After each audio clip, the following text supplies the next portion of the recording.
But when I go and I look at my social media, I have racist people coming to my page, going under my son's pictures, leaving the most horrific things, saying that they're glad he's dead, good riddance, and I am tired. I don't want this to happen to any other child. No black or brown child should have to go through this. No parent should have to go through this. This has to stop today. And I just learned today that South Carolina, if it's a murder charge, that they cannot bring in any of your prior acts. Rick Chow shot 2 people before. Rick Chow accosted a child in that store and beat her up with a gun on her hip. And none of that information could be brought to light. And I do not think that is fair, and if that is on the law books, that needs to be changed. Because if that was not there, then my son would have gotten justice. And to allow this person to terrorize this neighborhood for 12, 13 years is ridiculous. And it's just showing that it's okay to treat black and brown people wrong, and it's not. My son loved everybody. He would tell me like, oh, Mom, you're being judgmental. You shouldn't do that. That's against God. And the devil shot him dead, and he laid right there. And we got no justice from South Carolina. And I think it is disgusting, and I don't even know why. I have no words.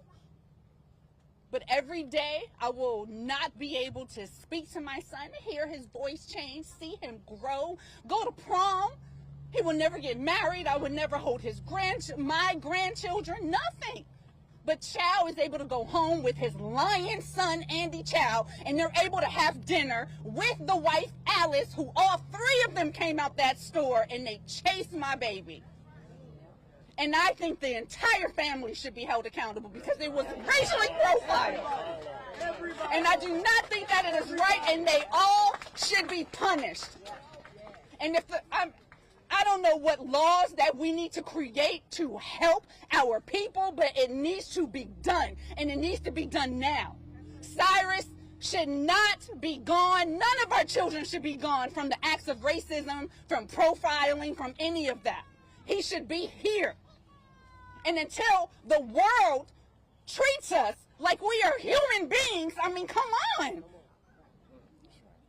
Y'all hire us. Y'all want us around. You like our culture. You want to listen to the music. You want to wear our clothes. You want to do all of that stuff.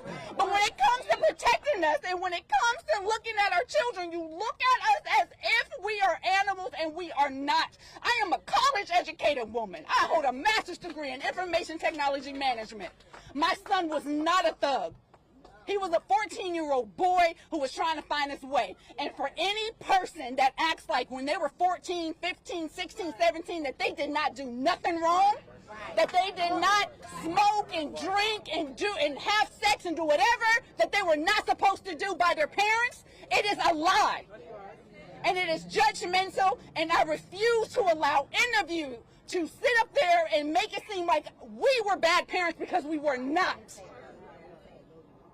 All of our children make mistakes, but I don't see anybody saying, oh, well, you know what? My kid did X, Y, and Z. My kid did X, Y, and Z. No, they're coming onto my page and try to demonize my child, and I will not have it. And it stops today. Keep your opinions to yourself. And until you are in my shoes and you have to bury a child, I don't want to hear nothing from you.